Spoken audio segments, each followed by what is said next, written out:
নমস্কার বন্ধুরা, তৃষার রান্নাঘরে সবাইকে স্বাগত জানিয়ে আজকের আমি একটা নতুন রান্না শুরু করছি।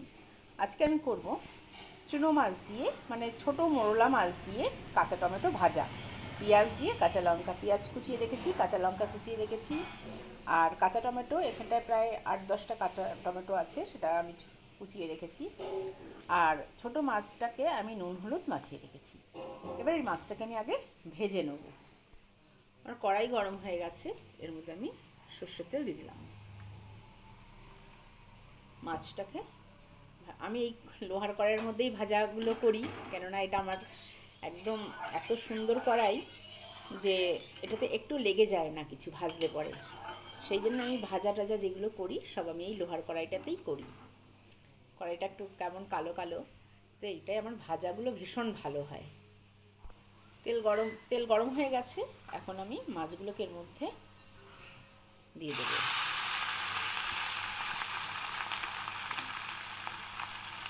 মাছটাকে সুন্দর করে বেশ মচমচে করে ভাজা হবে। মাছটা এক পাশ ভাজা হয়ে গেছে, সুন্দর উঠে আসছে, আর এক পাশ উল্টে দেবো ভালো করে।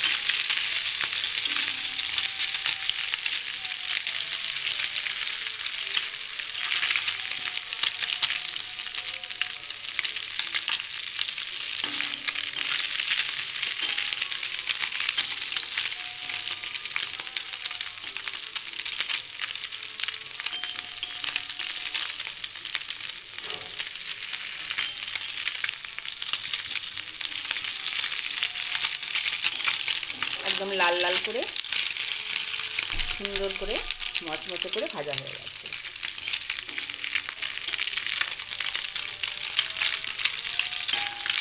এরকম মচমচে করে ভাজলেই টমেটো ভাজাটার মধ্যে মাছটাকে দিলে বেশ ভালো লাগে খেতে। আমি মাছগুলোকে তুলে নেব। এইরকম মোরলা মাছ এরকম মচমচে করে ভেজে পাতলা মুসুরির ডাল দিয়ে খেতেও ভীষণ ভালো লাগে। আর মাছে ভীষণ উপকার, এদের মধ্যে প্রচুর ফসফরাস আছে, চোখের জন্য ভীষণ উপকার। আমার ছেলে তো এই মাছটা ভাজা ভীষণ ভালো খায়। ভেজে দিতে হবে, বাকিতে খেয়ে নেবে। এখন আমি এটাকে তুলে নেব। মাছ ভাজাগুলো তুলে নিয়েছি, আর আমি তেল দেবো না, এই তেলের মধ্যে পেঁয়াজটাকে দিয়ে দেবো। পেঁয়াজ আর কাঁচা লঙ্কাটাকে দিয়ে দেবো।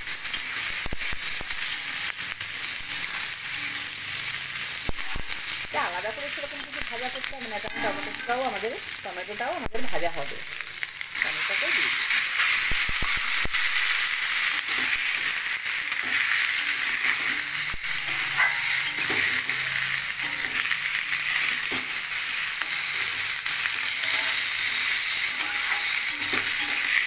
এটা বেশি একটু ঝাল ঝাল হবে, ভীষণ ভালো লাগবে।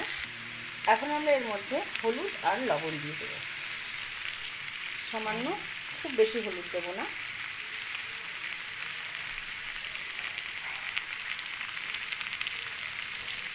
আমি তরকারিতে একটু হলুদটা কম খাই, আপনারা যেরকম খেতে পছন্দ করেন সেইভাবেই দেবেন। আর স্বাদ মতো লবণ। যেহেতু এটা টমেটো টক, এটা একটু বেশি ঝাল ঝাল হলেই ভালো লাগে খেতে, তাই লঙ্কাটা একটু বেশি করে দিলেই ভালো লাগবে। এইবারে টমেটোটা যাতে সেদ্ধ হয়ে যায় ভালো করে, এটাকে আমরা এখন ঢেকে দেবো। প্রায় 5 মিনিট হয়ে গেছে। এখন আমাদের টমেটোটা সেদ্ধ হয়ে গেছে বেশ। এখন গ্যাসটা বাড়িয়ে দিয়ে আমরা এটাকে ভাজা ভাজা করে নেব।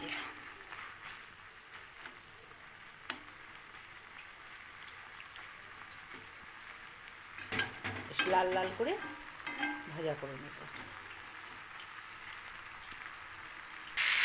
প্রায় ভাজা ভাজা হয়ে এসছে, এখন আমরা মাছগুলোকে এর মধ্যে দিয়ে দেবো।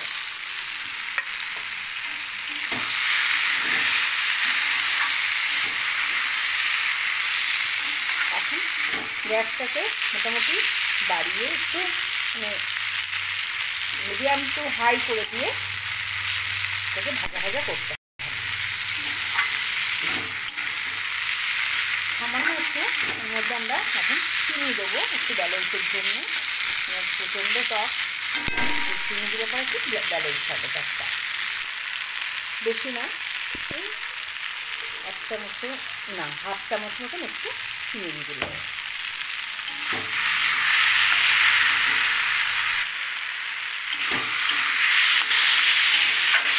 এবারে এটাকে একটু ভাজা ভাজা করে, শুকনো করে ভাজা ভাজা করে আমরা নামিয়ে নেব।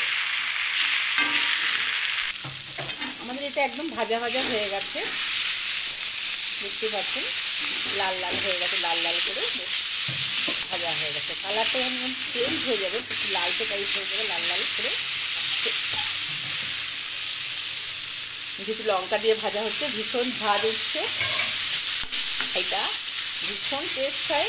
আপনারা একবার এটাকে এইভাবে কাঁচা টমেটো দিয়ে, ছোটো মাছ দিয়ে, বা যে কোনো ল্যাটা মাছ খেলে পরে ল্যাটা মাছ ভাজা দিয়ে, ছোটো মাছ দিয়ে, বা মাছের মাথা দিয়েও কাটা দিয়ে করলেও ভীষণ ভালো লাগে। এটা মুখে রুচি ফেরে,